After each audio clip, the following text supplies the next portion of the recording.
इस लेक्चर में हम ऑपरेटिंग सिस्टम की सर्विसेज के बारे में जानेंगे। तो सर्विसेज क्या होती हैं? तो जैसे ऑपरेटिंग सिस्टम के फंक्शन होते हैं, वो फंक्शन ही हमारी सर्विसेज का फॉर्म बन जाते हैं। तो सर्विसेज में हम देखेंगे कि कौन कौन सी सर्विसेज ऑपरेटिंग सिस्टम के द्वारा प्रोवाइड कराई जाती हैं।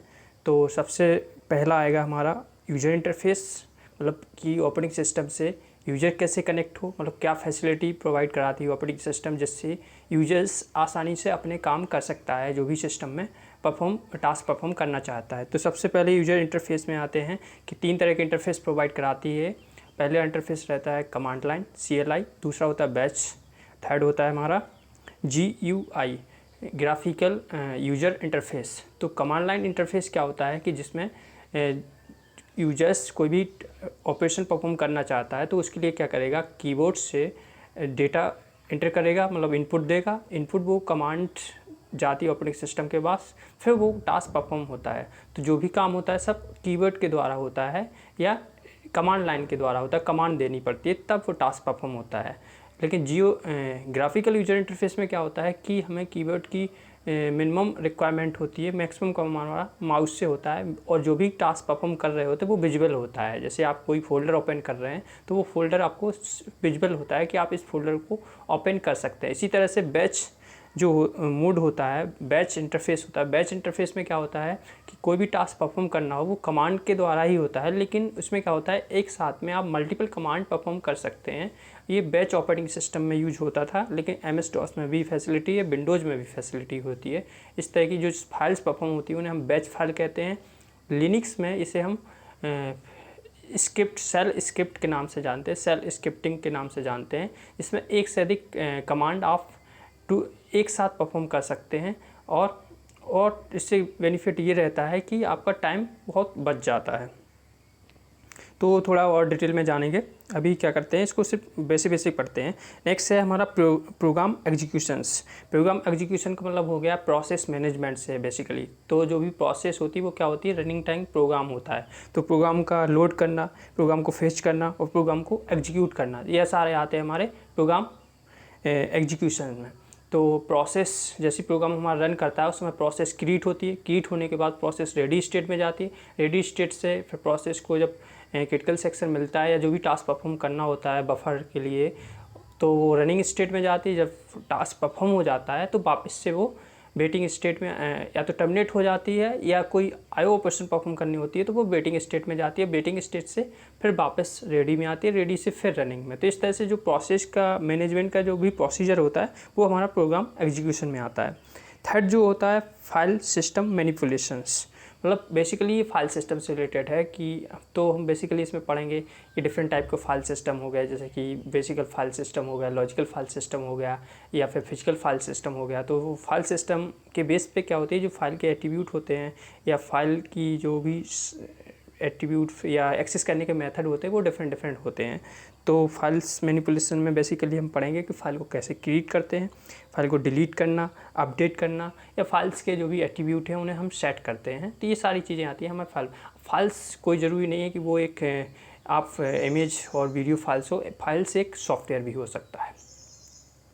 नेक्स्ट होता है IO ऑपरेशन। IO ऑपरेशन भी फाइल्स में आएगा, लेकिन IO basically input output devices से रिलेटेड है कि जो भी हमारी एक्सटर्नल डिवाइसेस होती हैं, IO डिवाइस जैसे इनपुट डिवाइसेस हो गया, कीबोर्ड हो गया, माउस हो गया, इसके अलावा भी स्कैनर हो गया, और आउटपुट डिवाइस में प्रिंटर हो गया, वीडियो साउंड हो गया, या अदर्स प्लेटर हो गया, कुछ भी एक्सटर्नल डिवाइस जो आप पेन ड्राइव भी हो गया। तो एक्चुअली क्या होता है कि जो CPU की स्पीड होती है IO डिवाइस की कंपेयर बहुत हाई होती है, तो इस वजह से इनकी मिसमैचिंग होती है। जैसे CPU क्या करेगा, जैसे मान लिया आपको 10 फाइल प्रिंट करनी है तो CPU आपको at the spot 10 files available है, पर प्रिंटर एक बार में एक ही फाइल प्रिंट कर सकता है। तो क्या होता है कि जो ऑपरेटिंग सिस्टम बीच में एक बफर प्रोवाइड कराती है, इस बफर में क्या होता है कि जो भी इंफॉर्मेशन है, जैसे 10 फाइल्स हैं तो वो एक क्यू बन जाती है, उसे हम बफरिंग कहते हैं या स्पूलिंग कहते हैं। तो उसमें क्या रहती है कि जो 10 फाइल्स हैं वो वेट करती रहती है, और प्रिंटर में एक 1 बाई 1 फाइल प्रिंट होती रहती है, मतलब जब रिक्वायरमेंट होती है तब वो फाइल लेती है। तो इस तरह से IO ऑपरेशन में ये रहता है कि जो भी IO डिवाइसेस हैं उनकी ऑपरेशन को सर्विस करना। नेक्स्ट होता है कम्युनिकेशन। आप मल्टीपल प्रोसेस रन कर रही हैं, तो इसके लिए हम एक टॉपिक पढ़ेंगे इसमें, inter process communication. Inter process communication में क्या रहता है कि मल्टीपल प्रोसेस हैं, they how to communicate to each others, मतलब जो प्रोसेस हैं वो आपस में कैसे कम्युनिकेट करें, तो ये इसमें हम स्टडी करेंगे। तो दो प्रोसेस कैसे कम्युनिकेट कर सकती हैं, उसके लिए दो तरीके होते हैं। एक तो होता है शेयर्ड मेमोरी, दूसरा होता है मैसेज पासिंग। तो शेयर्ड मेमोरी में क्या रहता है कि एक शेयर्ड मेमोरी रहती है। मान लीजिए दो प्रोसेस हैं, किसी रिसोर्स को, सपोज प्रिंटर की ही बात करते हैं, प्रिंटर में दो प्रोसेस काम कर रही हैं, तो एक प्रोसेस को प्रिंटर चाहिए, दूसरी प्रोसेस उसको वेट कर रही है, तो उस प्रोसेस को प्रिंटर चाहिए, तो वो किस बेस पे ले सकती है, तो उसमें क्या कर सकते हैं, प्रायोरिटी डिसाइड कर सकते हैं। या तो ये रहेगा कि जो पहली प्रोसेस है उसके पास 10 फाइल्स, वो 10 फाइल्स प्रिंट करेगी, फिर दूसरी फाइल को नंबर मिलेगा। दूसरा होता है प्रायोरिटी के बेस पे कि यदि कोई हाई प्रायोरिटी वाली प्रोसेस आती है, तो जो पहली प्रोसेस रन कर रही थी वो क्या हो जाएगी, उस समय पे वेटिंग स्टेट में चली जाएगी, ये पॉज हो जाएगी, और दूसरी प्रोसेस अपना टास्क परफॉर्म करेगी, फिर उसके बाद नेक्स्ट जो भी पहली प्रोसेस थी वो वापस से फिर से प्रिंट करने लगेगी। तो ऐसा होता है शेयर्ड मेमोरी में कि एक तरह से एक मेमोरी स्पेस होता है जिससे वो टास्क परफॉर्म, मतलब आपस में जब कम्युनिकेट करती हैं तो उस मेमोरी की हेल्प से वो कम्युनिकेट करती हैं। मैसेज पासिंग में क्या रहता है कि इसमें कोई भी थर्ड मेमोरी स्पेस की हमें रिक्वायरमेंट नहीं होती। इसमें क्या होती है, जो भी प्रोसेस आपस में कम्युनिकेट करती हैं वो सिर्फ मैसेज पासिंग के थ्रू करती हैं, मतलब टोकन के द्वारा कर सकती हैं या डायरेक्ट कम्युनिकेट करती हैं। तो इसको भी हम थोड़ा डीप में स्टडी करेंगे आगे, यहाँ सिर्फ ओवरव्यू देखते हैं। नेक्स्ट है रिसोर्स एलोकेशन। रिसोर्स एलोकेशन का मतलब हो गया कि जैसे कोई प्रोसेस रन कर रही है, प्रोसेस को ओबियसली मेमोरी की रिक्वायरमेंट होगी और सीपीयू की रिक्वायरमेंट होगी कि कितनी सीपीयू साइकिल रिक्वायरमेंट होगी, मेमोरी फाइल स्टोरेज फाइल्स हो गया, या इनपुट आउटपुट डिवाइसेस, या सीपीयू शेड्यूलिंग, ये सारी चीज़ें इसमें आती हैं। तो प्रोसेस मैनेजमेंट में हम लोग पढ़ते हैं सीपीयू शेड्यूलिंग कि मतलब सीपीयू को, जो सीपीयू एक हमारा रिसोर्स है, तो किस प्रोसेस को कितना सीपीयू कब मिलना चाहिए, ये सीपीयू शेड्यूलिंग के द्वारा डिसाइड हो जाता है। तो इसको हम बहुत अच्छे से पढ़ेंगे, सीपीयू शेड्यूलिंग क्या होती है। उसके बाद होता है हमारा, जब मेमोरी की रिक्वायरमेंट होती है, मतलब मेन मेमोरी किसी प्रोसेस को चाहिए होती है, तो वो मेमोरी हमारी मेन, उसके लिए हम पेजिंग पढ़ते हैं। पेजिंग कंसेप्ट होता है मेन मेमोरी मैनेजमेंट में, वो उसमें आता है रिसोर्स एलोकेशन में, मतलब मेमोरी को कैसे एलोकेट किया जाए। थर्ड जो ऑप्शन होता है कि कोई फाइल्स से हमें, मान लीजिए फर्स्ट जो मेन मेमोरी है उसमें स्पेस अवेलेबल नहीं है, तो जो स्पेस है हम कहाँ से लेंगे, सेकेंडरी मेमोरी से लेंगे। तो सेकेंडरी मेमोरी से जो स्पेस चाहिए होता है उसके लिए फिर डिस्क शेड्यूलिंग आती है कि जो डिस्क से स्पेस किस बेस पे दिया जाए, तो उसके लिए फिर हम डिस्क शेड्यूलिंग पढ़ते हैं। और इसमें फिर वर्चुअल मेमोरी पढ़ते हैं कि जो भी हार्ड डिस्क है या सेकेंडरी मेमोरी है, उसको जो भी प्रोसेस है वो रन कर रही है सिस्टम में, तो उसको ऐसे फील हो कि हमारे पास बहुत सारी मेमोरी है, पर एक्चुअल में मेमोरी ज़्यादा नहीं होती, तो मतलब हार्ड डिस्क की मेमोरी अवेलेबल हो जाती है कंप्लीट। तो ये सारे आते हैं रिसोर्स एलोकेशन में कि कोई भी आउटपुट डिवाइस है, सीपीयू है या मेमोरी है, तो उसको किस बेस पे कितना कब एलोकेट किया जाए प्रोसेस को, ताकि कोई डेडलॉक की कंडीशन ना आए। नेक्स्ट पढ़ेंगे हम इसमें एरर डिटेक्शन। एरर डिटेक्शन का मतलब ये होता है कि कोई प्रोसेस रन कर रही है, सडनली प्रोसेस क्रैश हो गई, या कोई भी मैसेज का जो भी कंटेंट है वो लॉस हो गया, या मान लीजिए पावर ऑफ हो गया, तो सडनली हमारी जो फाइल्स है वो क्या हो जाती है, करप्ट हो जाती है या फिर लॉस्ट हो जाती है। तो उसको हम रिकवर कैसे करें, मतलब जो अगर उसमें कुछ एरर आया है तो उसको डिटेक्ट करके ऑपरेटिंग सिस्टम क्या करती है, उसको रिकवर कर देती है।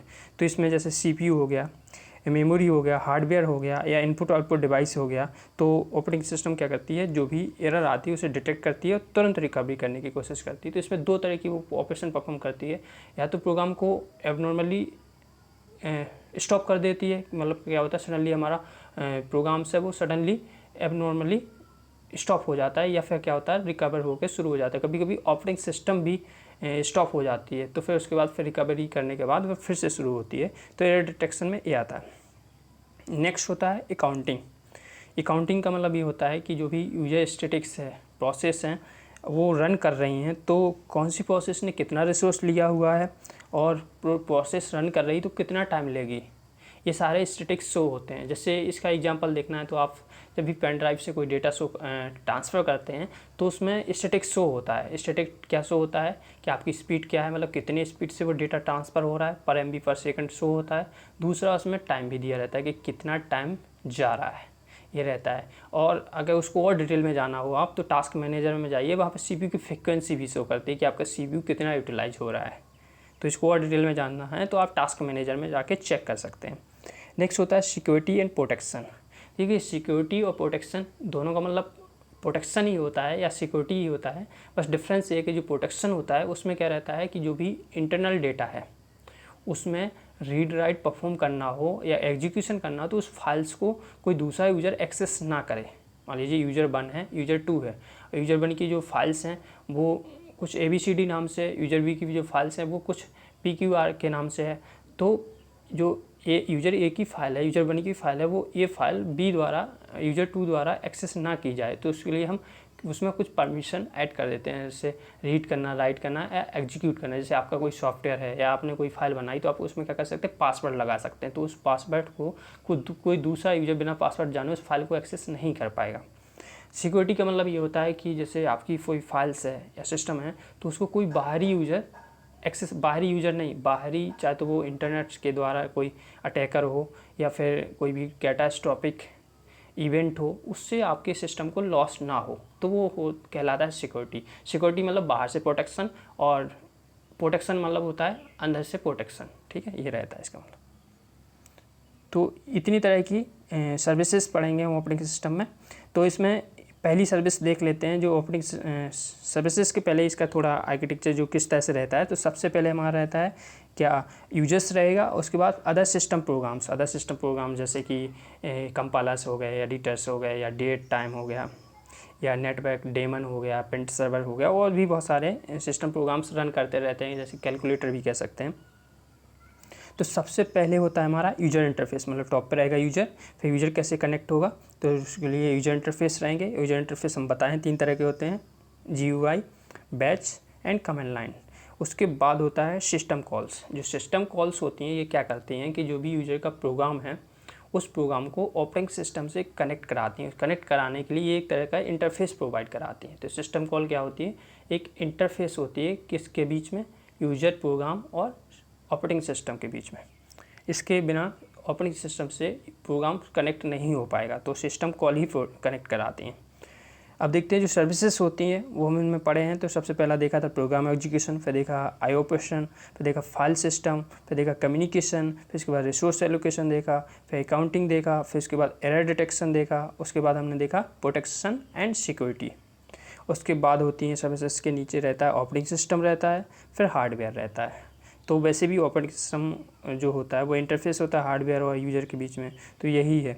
इसके बाद इंटरफेस के बारे में हम जान लेते हैं, बाकी अदर्स जो सर्विसेज हैं वो बाद में पढ़ेंगे। तो जो भी OS के इंटरफेस 3 तरह के होते हैं, CLI command line interface, batch होता है, और ग्राफिकल यूजर इंटरफेस। तो जो कमांड लाइन है ये नॉन इंटरेक्टिव होता है। नॉन इंटरेक्टिव का मतलब होता है कि यूज़र डायरेक्ट कनेक्ट नहीं कर पाता है, अभी हम बिगनिंग में भी इसको बताए थे। इसमें क्या रहता है कि यूज़र को कीबोर्ड द्वारा ही जो भी इनपुट देना है कमांड देता है, तब जाके टास्क परफॉर्म होता है। इसे MS-DOS में कमांड प्रॉम्प्ट कहते हैं, या विंडोज़ में भी कमांड प्रॉम्प्ट कहते हैं, और लिनक्स में से टर्मिनल कहते हैं, जिस पे टास्क परफॉर्म होता है। और जो बैच होता है ये नॉन इंटरेक्टिव, मतलब ये कमांड लाइन ही है एक तरह का, CLI ही है, बस इसमें क्या है कि जो भी मतलब कमांड है वो एक बैच के फॉर्म में परफॉर्म होती है, एक से अधिक कमांड आप परफॉर्म करा सकते हैं। और उसके लिए जो ऑपरेटिंग सिस्टम यूज होती थी, बैच ऑपरेटिंग सिस्टम या पंच कार्ड यूज होता था। तो लिनक्स में से शेल स्क्रिप्ट भी कहते हैं, जो भी मतलब बैच फाइल्स परफॉर्म होती हैं। ग्राफिकल यूजर इंटरफेस 1970 में आया था। ये mouse based Windows menu system कह सकते हैं इसको, जिसमें मतलब ये माउस बेस्ड ही नहीं होता, ये 2 तरह का होता है, जैसे मोबाइल में करते हैं या टच स्क्रीन लैपटॉप में भी कर सकते हैं। तो इसमें क्या होता है कि आप जो भी फोल्डर्स है या फाइल्स है उसको एग्जीक्यूट करना है, रन करना है, ओपन करना है, तो उस पर क्या करेंगे, माउस से आप आइकन पे क्लिक करेंगे। क्लिक करने के बाद क्या हो जाएगा कि जो भी फाइल्स है वो ओपन या मतलब जो भी टास्क है, सॉफ्टवेयर है, वो काम करने लगता है। तो इस तरह से ग्राफिकल इंटरफेस का मतलब होता है ये ग्राफिकल आपको डेटा शो होता है, जिसमें आप विजिबल होता है। ये मतलब हर यूजर्स के लिए इजी होता है खोलना।